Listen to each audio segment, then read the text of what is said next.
What's up, guys? I'm Tinashe Moyo, and welcome to the first episode of 2025. We made it, baby! Woohoo! Wow, that felt good.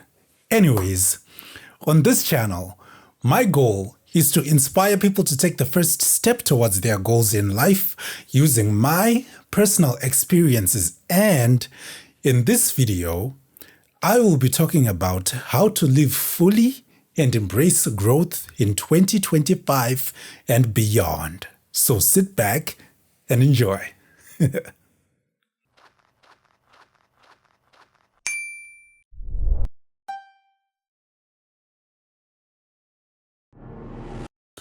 Welcome back, ladies and gentlemen.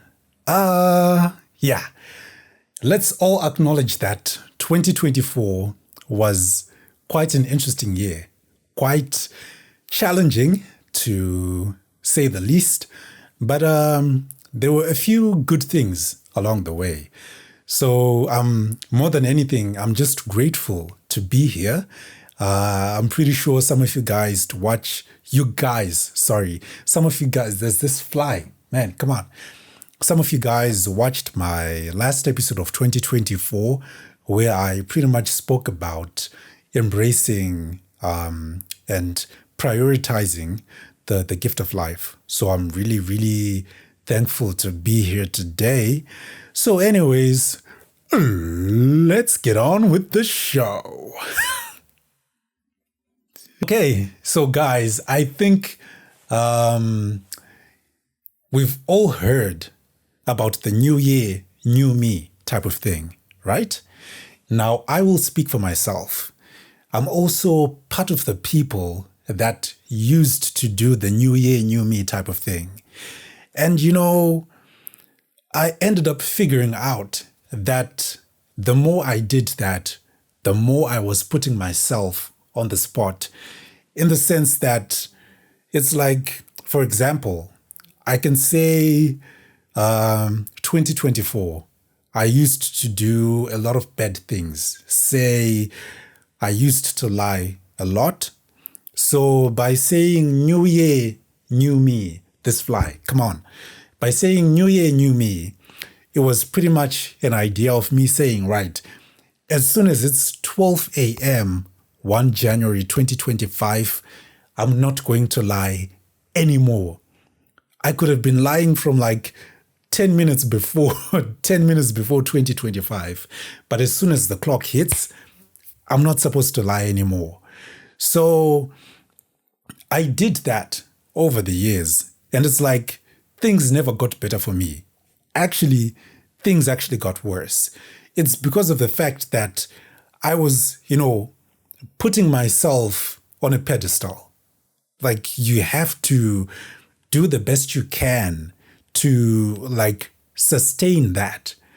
I wasn't building a habit, So as time went on, when I saw that new year, new me wasn't working for me, recently I just figured that, instead of new year, new me, I could actually put it out as new year, better me. Why? Because with each year, you grow older, you grow wiser, you're mature. It's just like, look at yourself as wine. The more years it gets, the finer it becomes. So I get it. It's like people want to be like, I'm leaving everything behind from 2024 and I'm starting afresh. But there's certain things that we might have been trying to do rather, years back. It might have started from 2020 right up until now. So just imagine you trying to say, my alarm, sorry. So it's like you trying to tell yourself, like each year, it's the new me, new me. You're trying to leave behind the stuff that you did the previous year.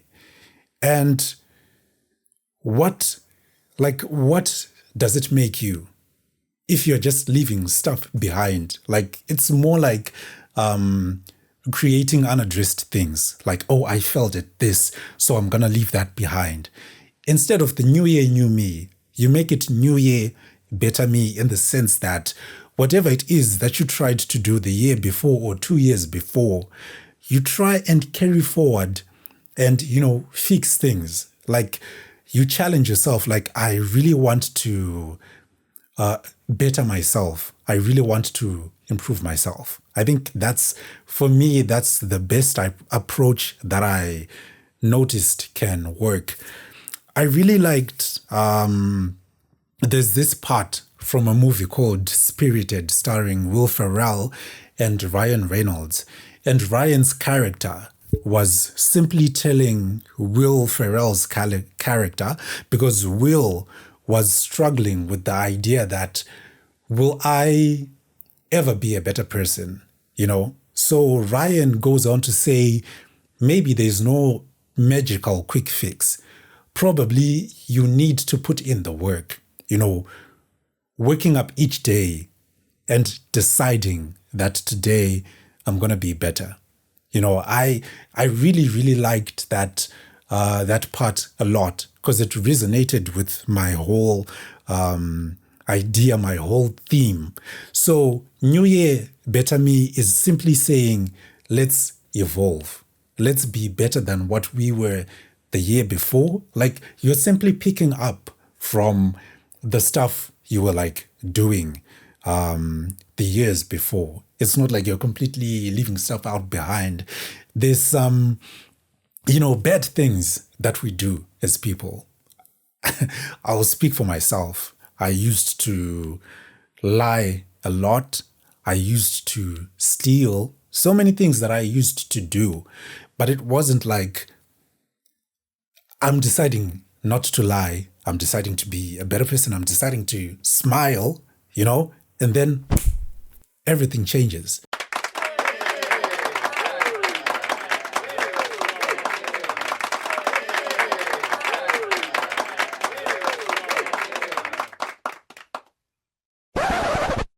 Some of these things, some of these habits, they took time. It was a gradual process.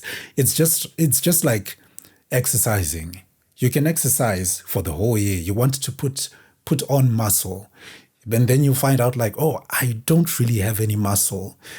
That doesn't mean that if you didn't put muscle in 2024, you're just like, I'm leaving the whole gym thing behind. Maybe you were actually working on one of the most important muscles in the body, which is the mind. Now that the mind is so much used to you working out, this year you're simply adding on to that, like, okay, maybe the reason why I didn't gain muscle was because of ABC. Now, let me see if I do this based on the habit that I created the year before. Maybe I can build muscle. I mean, that's pretty much the approach that I decided to work on, not just for this year, but for the years going forward. And, this episode was pretty much inspired by an episode that I did last year called Goals and Grind. Now, to be honest with you, I think that's one of my least favorite episodes. Why? Because of the fact that I rushed that episode. I was speaking about goals, the things that I wanted to do, but then execution-wise, it didn't really come out the way that I hoped it could. So I figured, like, okay, maybe I could do this episode. It's sort of like a remix of Goals and Grind, but done better. Like, you make it simple, make it much more easier for people to understand. So that's pretty much what I was saying before. Like, I did that. It didn't come out well, but I'm not saying like, okay, I'm not going to do Goals and Grind again, but I'm just building on what I did before, what didn't work, and making things interesting. So I'm quite happy with the way this episode is currently going. So I think that's pretty much the idea. Like, growth just comes from learning from less than perfect situations. So some of the things that I'm like hoping to evolve in is, I think one is one of the things like my life in general, like personal life.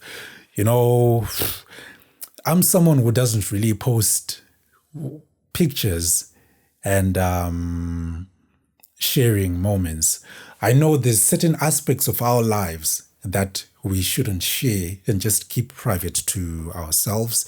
And I do understand that. But there's also parts where we can simply just, have fun. And I usually see a lot of my friends, doing that, posting pictures and everything. At first, I used to criticize, like, man, people need to get some things to do. But it's like, we all have different lives. We all have different things that we like. Now, I'm not saying I need to start posting more because of what other people are doing. Generally, I'm like someone who likes anything to do with pictures. But to those who know me very well, I'm someone who usually shares, it's either memes or mostly Stride updates. So it's pretty much work most of the time.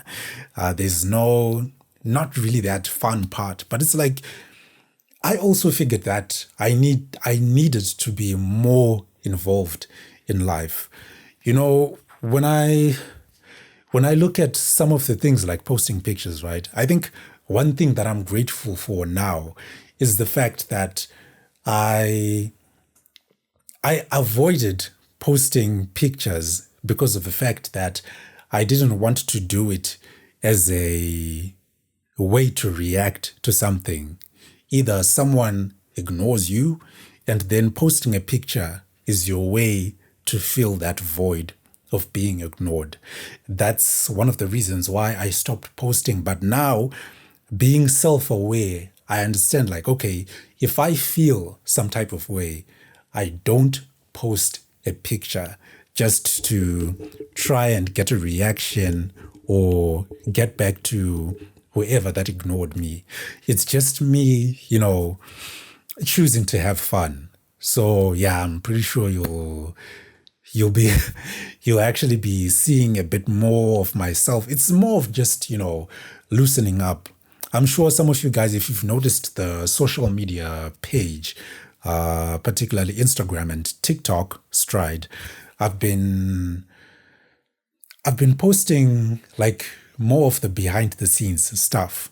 So that's me kind of letting you in a little bit more of some of the stuff instead of just my life, me telling you what's going on in my life, but just some of the things that I do when I'm not speaking.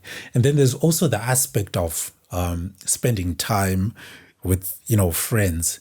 I'm really grateful for the 1st of January.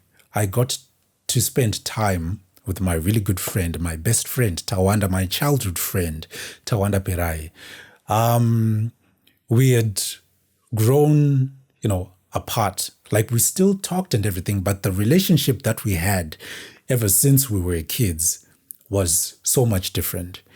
Now, one of the reasons why I would choose to not spend time with friends was because of the fact that I would always worry myself, like, man, if I spend 2-3 hours with my friends, then how much time will I have left to like do the work that I'm planning to do? So it's like the life was now had more to do with with work rather than just living, rather than just being, being around people. And I could actually feel it taking a toll on me. Like, you get tired. Sometimes you wake up late, you sleep late because you're just working You're not like, even when it comes to like making calls, uh, I end up not making calls because I'm like, if I get to speak an hour with this person, like there's just people you connect with immediately when it's the call. So I'm just like, if I spend an hour on the phone with this person, that means I've lost an hour that I was supposed to do something in regards to work. So these are also some of the things that I'm planning to work towards and improve when it comes to my personal life. And even when it comes to visiting relatives, it's like I really do visit my relatives, particularly my granny, my dad's mom. And normally she was always asking my dad, like, yo, where's this dude? Like, I rarely see him. This dude hardly calls. Sometimes when it comes to calls, I procrastinate. Yeah. I'm like, oh, I need to call Gogo. I need to call Gogo. And then it's like a week, 2 weeks. Sometimes you end up having to do a cheat code. If Christmas is happening in 2-3 days time, or just a family gathering or her birthday, you can call like 2 days before, such that when you go, like she's older, excuse me, that was a weird cough, but she's older, so she tends to forget things. So you're just like, when you go, you're like, she can be like, you don't call, you don't what? You're like, oh no, go. I called you recently, that type of thing. But it's like, yeah, it's something that I really, really need to work on. I think maybe it's something that I can, like, in a month, you could maybe like do it twice. Because I remember one of her friends saying, it's not like you have to call every day and speak for like 30 minutes. Just 2 minutes, 5 minutes. It makes them happy the whole day. And I also look at, when it comes to the visiting part, when someone says, let's go see this person, let's go see that person, in my mind, I'm already calculating like, okay, if we go there, what is going to happen? What am I going to do? Like, I'm trying to think like, when is that perfect moment going to happen? But I ended up realizing that the one thing that really stops me from doing all of those things is because of the fact that I chase the perfect moment. And I realized that, you don't need to chase the perfect moment. All you just need to do is to embrace the experience. The more you have those experiences, the better life becomes. Obviously, it won't become perfect, but you also become, a better person. It is just like exercising. The more you do it, the constant you are, the better you become, the fitter you become, the stronger you are. So it's just like with this. Like, I figured that that's what I need to do a little more often, not chasing the perfect moment, but just embracing the experience. I was laughing at myself on Christmas Day. I met up with my cousins at my cousin sister's place, Sibongile Moyo. That's where I got to meet up with Kondi and Zandi. If you remember my episode called The Grip of Self-Isolation, I spoke about those guys. So sometimes you're just you're just laughing at yourself like, man, I need to rehearse what I'm going to say with those people. But then I was just like, no. You don't have to do that. You just go and be part of the moment. Like, you want to be the one who speaks with a perfect accent. Those people, they speak with the perfect accent because that's just how they are. So I need to embrace my own experience. So yeah, those are some of the things that I really need to improve when it comes to myself. One of the things that I'm really thankful for, I think it's just the gift of checking on people. Now, I'm not perfect at doing that, but recently I was just asking myself, like, how come I seem to be so relentless when it comes to checking on people? Sometimes you get to check up on people. Some people take it for granted. Some people don't even give you the same energy that you give them. And it's frustrating at times. But on the last day of 2024, I got an answer that really put me at ease. Like,